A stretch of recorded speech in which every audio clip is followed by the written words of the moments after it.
ফেলে দেওয়া কোনো জিনিস থেকে যে এত সুন্দর একটা মুচমুচে পাঁপড় হয় কি আর বলবো। আজ থেকে কোনো জিনিস ফেলে দেওয়ার আগে দুইবার চিন্তা করবেন।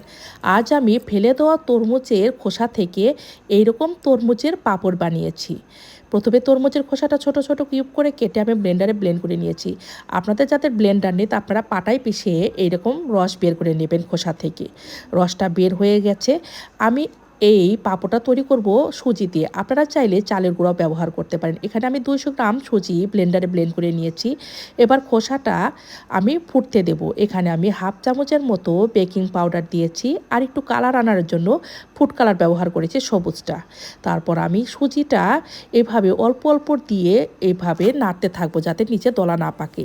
তারপর কালো জিরা দিয়েছি স্বাদটা আরও বেশি করার জন্য।